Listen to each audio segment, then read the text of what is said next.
अगले 1-2 दिन के अंदर, नवरात्रों के अंदर ही सारी लिस्ट आप लोगों के सामने होगी।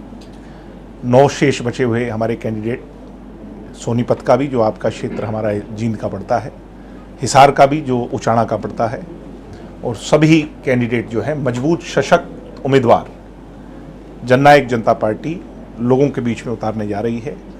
ऐसे उम्मीदवार जो जनप्रिय हों, समाज सेवी हों, लोगों के सुख दुख के हमदर्द हों, लोगों के सुख दुख के भागीदार हों, और 36 जात के जिसके अंदर भावनाएं सम्मिलित हों, ऐसे उम्मीदवारों को हम टिकट देकर के मैदान में पिच करेंगे, उतारेंगे। और मुझे पूरी उम्मीद है कि हरियाणा की आवाज़ 550 की संख्या में अलग गूंजेगी, जैसे दुष्यंत चौटाला के समय पर लोकसभा के अंदर गूंजती थी। फिर वही हरियाणा की आवाज़, हरियाणवी की आवाज़ लोकसभा के अंदर अपनी चमक धमक दिखाएगी। हरियाणा के मुद्दों को, बुनियादी बातों को, मूलभूत जरूरियात की उन समस्याओं को, हक और हुकूक की आवाज़ को वहाँ पर उठाने का काम करेंगे। नया नया तामा जहां जब जचाते हैं तो उस समय आपको ये नहीं पता होता कि आपका लॉयल कौन है।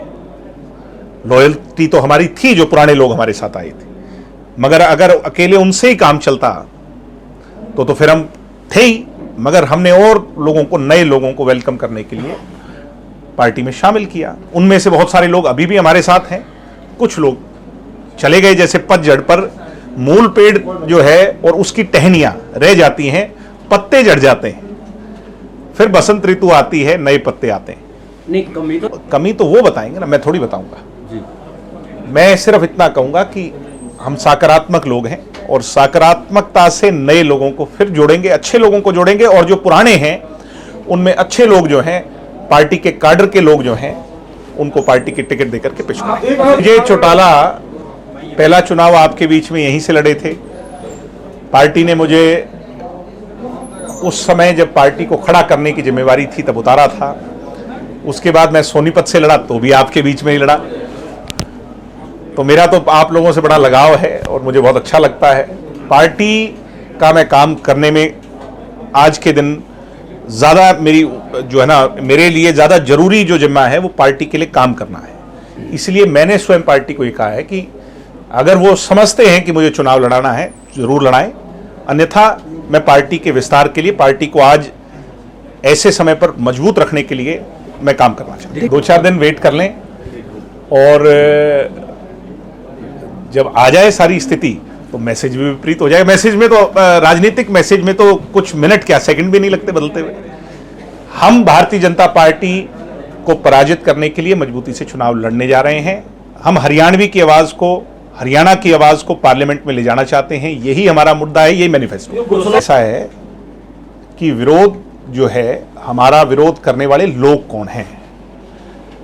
आप अगर एक राजनेता होते, मैं आपके विरोधी दल का आदमी होता और मैं अपने हाथ में किसी भी यूनियन का झंडा लेकर, काले कपड़े पहनकर, काला गमछा घुमाकर, मुर्दाबाद हाय हाय के नारे लगाता पहुंच जाता, तो मैं तो किसान ही कहलाता और मीडिया में यह चलता कि आपका विरोध हुआ। क्या एसकेएम ने, क्या किसी मोर्चे ने, क्या किसी यूनिट ने, क्या किसी नेता ने, जैसे चदूनी साहब हैं, टिकैत साहब हैं, अन्य नेता हैं, किसी की कॉल है किसी का विरोध करने को लेकर के? किसी भी गांव में हम जाएंगे, इस बात के लिए हमारे विरोधी भी तैयार रहें, या तो अपनी हरकतों से बाज आ जाएं, नहीं तो विरोध उनका भी होगा। कांग्रेस के लोग, इंडियन नेशनल लोकदल के लोग और उनकी तस्वीरों के साथ ये बातें हमने उजागर भी कर दी, सोशल मीडिया पर चल रही। सर होता क्या है, आपने मेरे से सवाल पूछा, आपका सवाल नहीं दिखाया जाएगा, मेरा जवाब दिखाया जाएगा। किसी पत्रकार ने भिवानी में उनसे पूछा, क्या ऐसा हो सकता है कि परिवार एक हो जाए? मेरे पिताजी सकारात्मक व्यक्ति हैं, उन्होंने कभी नकारा बात की ही नहीं। उन्होंने कहा जिन्होंने निकाला है अगर वो बुलाएंगे तो हम क्यों नहीं जाएंगे।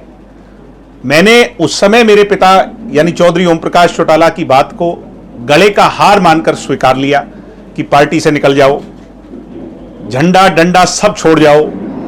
जो कहा मैंने वो किया, अब भी अगर वो कहेंगे तो मैं वो करूंगा।